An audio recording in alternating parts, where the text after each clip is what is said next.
The US-China trade war has now moved beyond rhetoric and into live ammunition territory. President Trump has repeatedly called out the US-China trade deficit in goods totaling $375 billion. With recent additional tariffs, how have Trump's policies worked for US interests so far? The official estimate of GDP in the United States has jumped from 2.2% in the first quarter of the year to 4.1% in the second, putting a spring in the step of America's commander-in-chief. Everywhere we look, we are seeing the effects of the American economic miracle.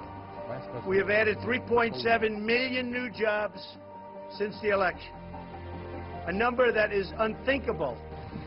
Will that be a sustainable growth or a short-term boom before tariffs take effect? The Chinese RMB fell to a 13-month low against the dollar on Monday. One major factor behind the decline has been the narrowing spread between the sovereign bond yields of China and the United States. What adjustments will China's central bank make in the current situation? During the BRICS summit in South Africa, Russian President Vladimir Putin criticized the abuse of US dollars in political conflicts. He believes that free convertibility of the RMB will speed up the process of it becoming a reserve currency. What are the prospects for the RMB's internationalization? Hi there. Speaking at a news conference with the UK Foreign Secretary, China's Foreign Minister Wang Yi said once again that China is still willing to talk trade with the United States as long as the dialogue is based on mutual respect. For now, though, with no official talks for almost 2 months, further tariffs looming, and the U.S. midterm elections on the way, both sides appear to be expecting a long-term standoff to discuss the ongoing issues in China-U.S. trade tension and potential solutions. I'm happy to be joined in the studio by Su Ge, Chairman of the China-Pacific Economic Cooperation Council, Wang Huiyao, President of the Center for China and Globalization, and Professor James Ray from California State University, Sacramento. We shall also speak via satellite to Professor Steve King of the School of Social and Behavioral Sciences at Kingston University, London. That's our topic. This is Dialogue. I'm Yang Ray.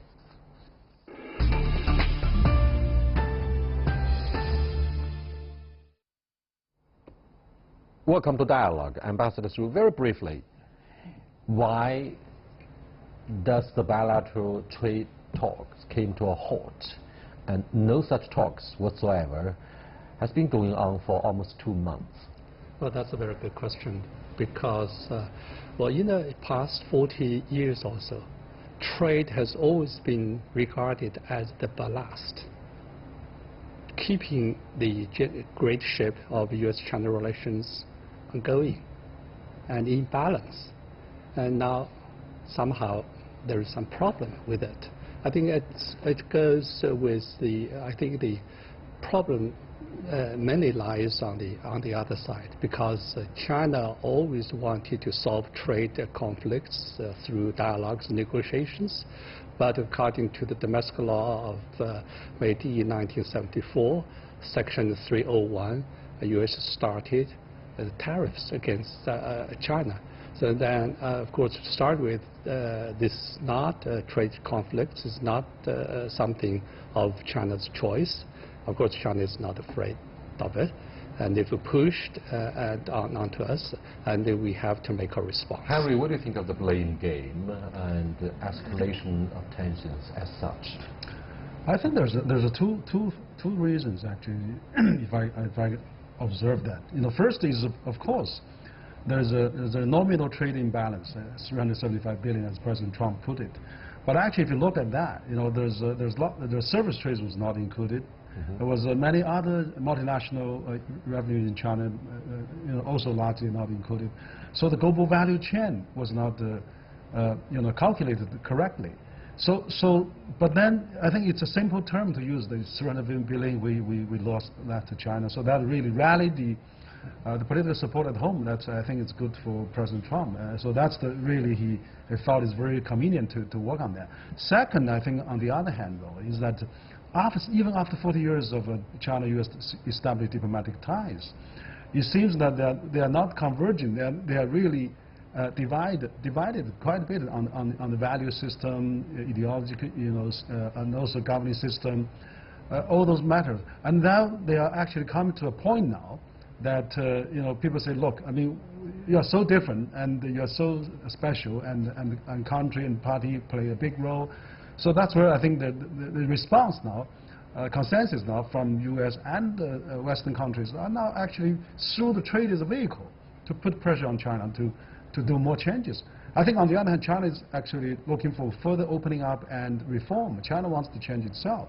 It just, somehow the dialogue get lost in between. I think that's where we have to, use the wisdom to really restore the dialogue and negotiations. And probably both of your colleagues here talk about the chronic trade deficit. I mean, not on trade deficit, but trust deficit, based on the fact that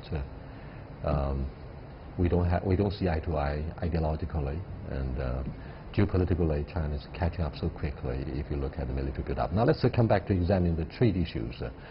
Do you think both sides, the United States and China, are waiting until after the midterm elections and see what's going to happen next?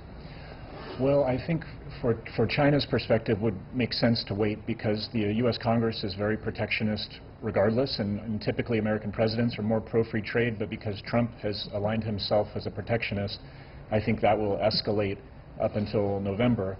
But I do think that we will see this as a kind of a long-term strategy of the Trump administration, as long as they're empowered to ramp up pressure on China. I don't think they're interested in making a deal. I don't think the U.S. side is interested in making a deal, but sees the long-term strategic challenge of China as an economic power driving Trump's foreign policy.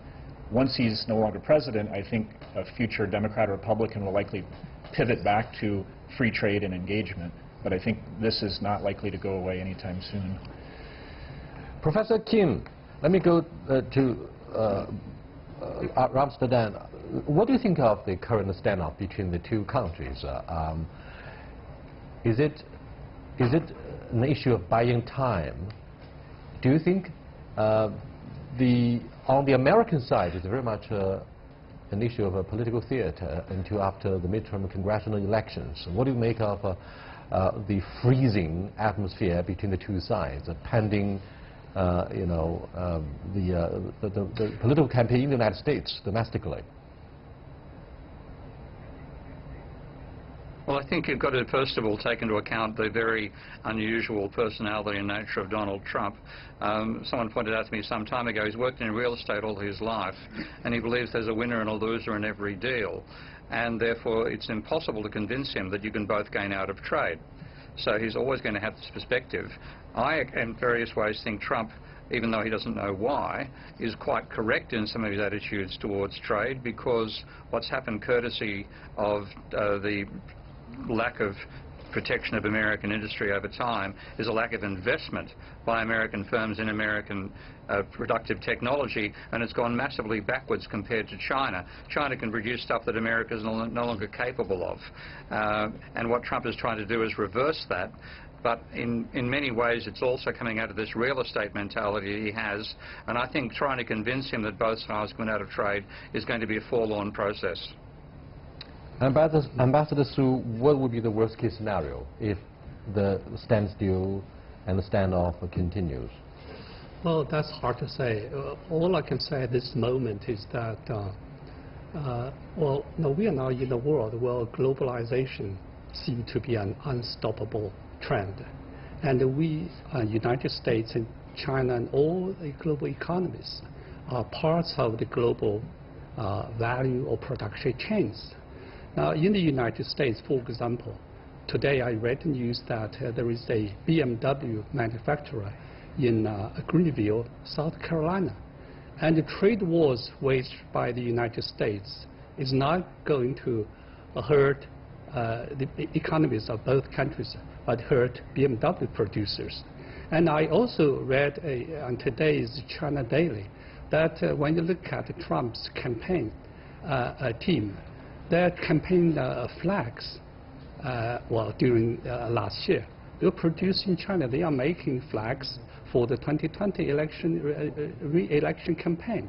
So what I'm saying is that, well, it's better to Georgia than World War. Of course, you had, and also I must point out that as Minister Wang Yi and State Councilor who pointed out that just simply to cite tariffs as the excuse is not right. Because he said that just suppose that you have $100 in hand, you went to a store, and now you have the $100 worth goods in hand. Now you are saying that somebody has ripped you, and you are at some disadvantage. So that does not really, prove. Well, the theory just does not prove the practices. Harry. Yeah, no, I think Ambassador Su is absolutely right. I think the U.S. has several structural problems. I mean, they've been printing U.S. dollars, going back too many, and so it's very easy for them to have deficit. Also, that saving rate is extremely low, so that basically they don't, they are just buying that and then dependent on, like Walmart, one of the biggest purchase from Chinese product, kept U.S. inflation low for the last 20 years. And also, I think more than that is because, as we have the global value chain now, it's not like before, in the Second World War, and every country is self-sustained, self-sufficient, and then they can make enough tanks and airplanes and they can fight a war militarily. But now, it's a global value chain. If you cut a part of that off, the whole global value chain system will be collapsed. So it's so important the number one, number two economy in the world get together. I think that President Trump shouldn't really use this kind of pushing too hard, because in the end it was hurt American itself, and also the rest of the world. So it's really, I think he has some legitimate reason for the deglobalization for his voters, and we can improve that, but not as a tariff. I mean, even the congressmen, senators now voice strong sentiment against that tariff used as a weapon to do that, and let alone many multinationals in the U.S., let alone many governors, all voiced opposition to that. Despite all the domestic political disputes between Republicans and Democrats, it seems that bashing China remains the only legitimate consensus for both sides across the aisle. But are there any internal wrangling between modists and hawks on the team of the president? Well, I think anyone with a Wall Street background is typically pro-China and is in favor of trade and wants to reach a conclusion and have a deal and not escalate into trade war. And so Steve Mnuchin would be the closest advocate for that position.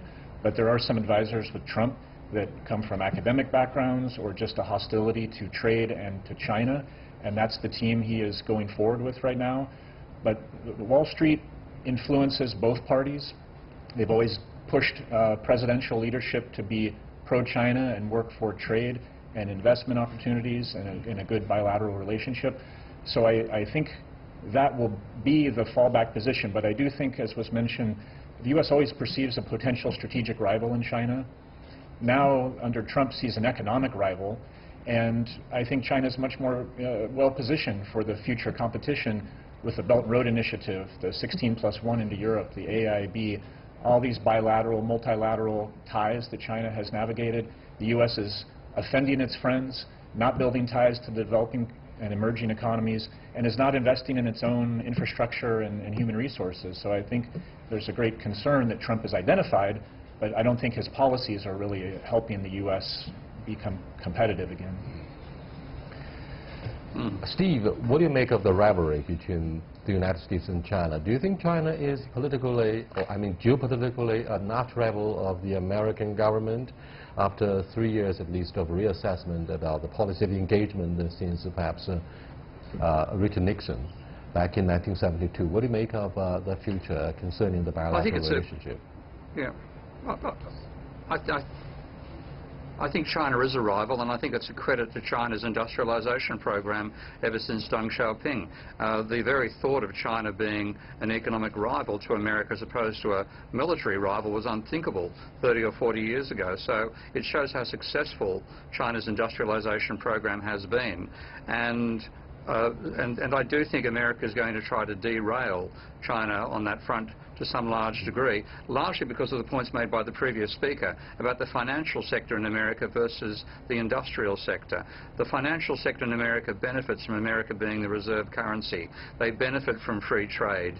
They are the ones who make all the gains out of the property speculation that allows. They're the ones who make the gains out of the financial transactions necessary to enable that trade to take place.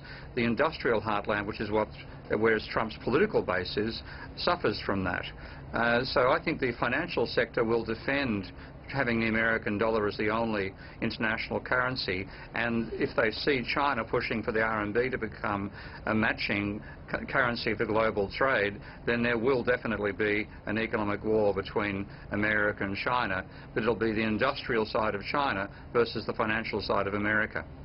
Let's go back to the issue of RMB. We've been discussing this issue for a long time regarding internationalization of this, one of the major reserve currencies in the basket of special drawing rights under the IMF. Is China ready to really and seriously internationalize its own currency with the capital account being closed very much so, despite our entry into the WTO back in the year 2002, despite huge pressure which is being built up by Wall Street and other major economists to really open up our capital account? Do you think China is ready? Are we serious? I think that to answer this beautiful question, we have to have two pictures in mind. One is general. That is, as President Xi Jinping recently said, that there are three great changes taking place in the coming decades. Number one is the drivers for economic growth is changing. For instance, technological innovation. The second one is global political balance of power between the status quo powers and the rising economies.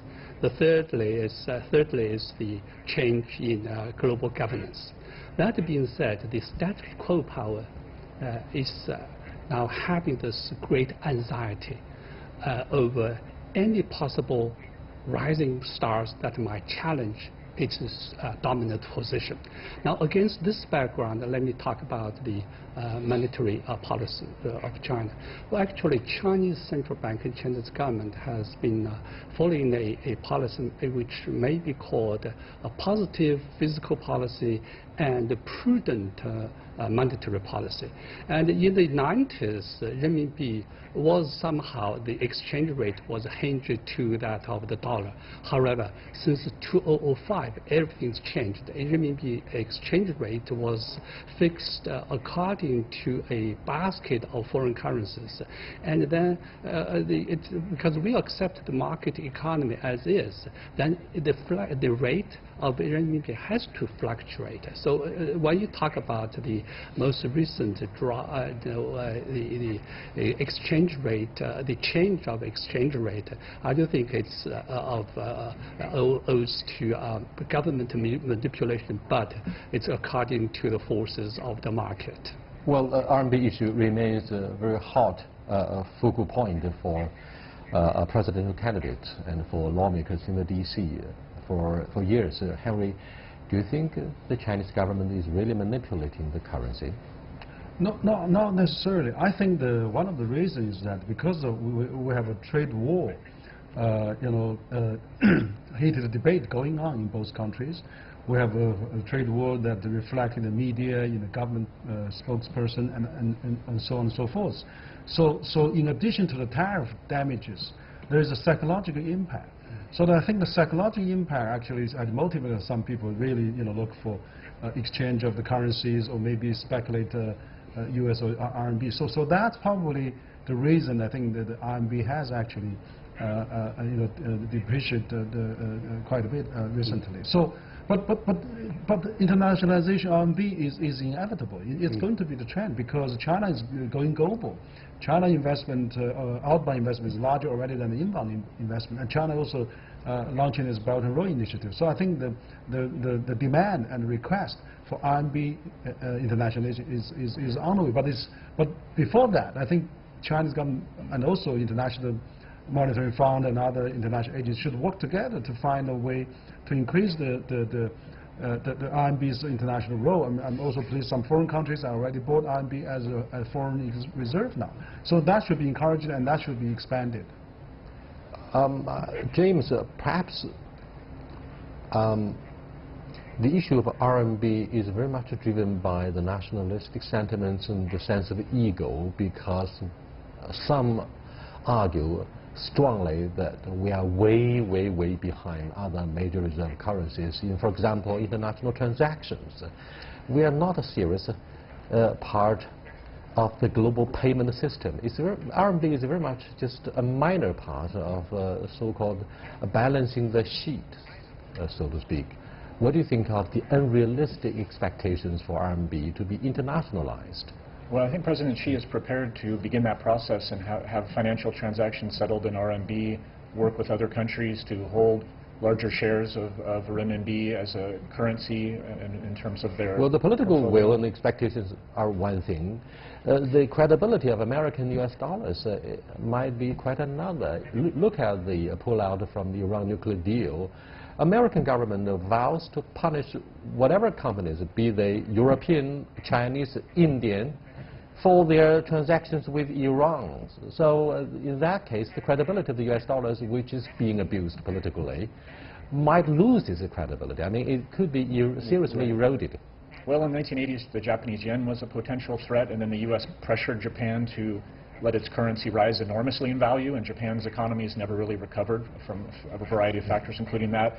The euro looked like a rival, but we know the debt crisis that has faced many European countries is still ongoing. And so even if the U.S. had the financial crisis 10 years ago, it's still the safest investment in the world. China could become an alternative, being able to provide good interest rates in financial products, and then investing in the Chiang Mai initiative into Southeast Asia and providing bond markets. The U.S. relies, because no other competitor has challenged the dominance of the dollar, but I think that could be in jeopardy as China works one by one with Russia to other countries to start using the renminbi. Maybe in 10 years we'll be looking at a much different scenario. I'd like to ask Professor King as to whether he agrees to this idea that the current trade standoff between Washington and Beijing will serve as a catalyst, positive one, in facilitating the pace, velocity, and a process of internationalizing RMB. If you look at the political will of the Chinese authorities to further open up our capital and financial market at this defining moment about the future of Chinese economy. Don't forget, this year witnesses the 40th anniversary of China's opening up. We are seriously reviewing what can be sustained and what should be improved. Well, I think that you're certainly heading towards having the economic status to be a country whose currency should be a reserve currency if we're going to live in a world of national currencies being reserve currencies. And of course, the only reason we are in that world is because the Americans made the worst deal in their history at Bretton Woods to insist the American dollar became the international currency rather than the Bancor, which was to be created by the IMF and be a global currency not owned to any particular country to enable international trade. Frankly, that's where I'd like us to head. And I think possibly with China being able to challenge the dominance of the American dollar, and the Americans also, as somebody just pointed out, shooting themselves in the foot over banning any country that trades with Iran, a power they would not have if they weren't the reserve currency. There may be pressure to bring about the Bancor, and I know China's central bank governor of some years ago was in favor of introducing the Bancor. I hope the rise of the renminbi is a chance to bring about a sensible global payment system not based on any national currency, but certainly I see the RMB joining the American and giving us a stronger rival currency will be good for the globe. It might also cause major pressure to revalue the renminbi upwards. Of course, that's what being the reserve currency did to America, which is one reason its manufacturing sector has suffered so badly. Ambassador Su, perhaps it's a luxury and a bit too early to address the issue of having RMB internationalized at this moment. What about the European Union, the Eurozone, British pounds, Japanese yen instead of RMB? Well, you can talk smart about it. I mean, you guys can talk smart about the RMB and the importance of it as such, but it might be a bit too early. We've got to be realistic, right? Yes, there's still a long way to go. For instance, when I was ambassador to Iceland, Iceland and China were the first, Iceland was the first European country to reach FTA with China. So we also had a currency swap. So that would be one step ahead. Currency swap. Bilateral currency swap schemes. With the establishment of so many RMB offshore clearing centers in Asia and much of Europe, major cities in continental Europe. What do you think of this first step in the correct direction? I think it's absolutely important that China start the process of RMB internationalization. If China wants to do, going global, with the company going global, and China wants to do Belt and Road Initiative, it's such an enormous advantage that RMB can be applied to those China financed market, and also it should really reflect into China economic activities in those areas. And absolutely, I think that even though maybe it takes a long time, even though it was going to be not smooth, and but the process has to be started. Well, in theory, politically correct to say that we need to have a consensus to build the principle about RMB internationalization. But what about the specific steps that have been taken so far by the Chinese authorities? Look at the inauguration of oil futures in the Shanghai Stock Exchange market, and look at major move by the Russian government to buy $12 billion worth of RMB as their reserve, strategic reserve. What do you think of these major moves? Well, I think in the long run, it's still in the medium run and long run, it's still in China's interest to manage the value of the currency, because, as I said, with Japan, the Asian financial crisis, those countries can become dependent and weak to foreign capital outflows. So I think by managing currency flows, it's helpful to China because of the hostility with Western countries. The value, I think, from the American perspective, of course, was likely to head toward 5 yuan for $1. And then we've been in the 6 yuan range, and now as we head, if it hits 7, I think that would put a lot of symbolic pressure for the U.S. to take a greater stand on the currency. Don't you think it's going to be a nightmare for the Chinese side to have this currency war between the United States and China, with China being so much weak in terms of the strength of RMB? However, will it be a blessing for China's exports with a weak RMB? I would think that it's still better to have negotiations down the road somehow, because as Minister Wang Yi just said 1 or 2 days ago, that the doors for negotiations on the Chinese side are always open.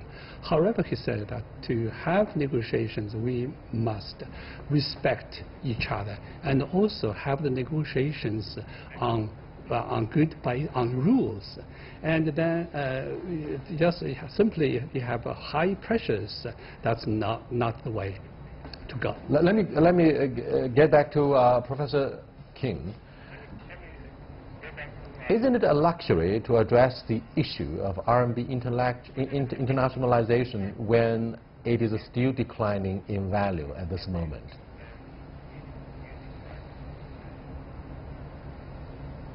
It's a luxury, but I think, of course, if America is trying to put up tariffs to make Chinese goods more expensive, and the RMB going the opposite direction is a good way to counter it. But I think in the long term, you have to get away from a world where America can abuse its power as the reserve currency.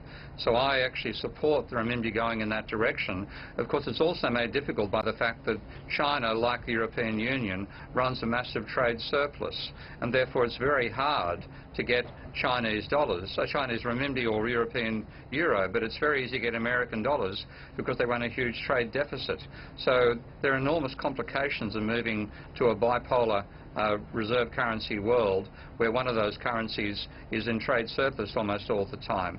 It's not going to be an easy process, and I'd far rather see us go to the international system that Keynes wanted back in the Bretton Woods of a Bancor being instituted, and get away from these currency wars and trade wars potentially as well. Thank you so much, Professor Kim.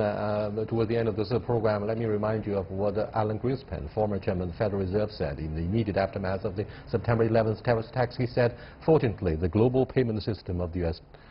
empire has not been damaged by terrorists." I'll see you next time. Goodbye.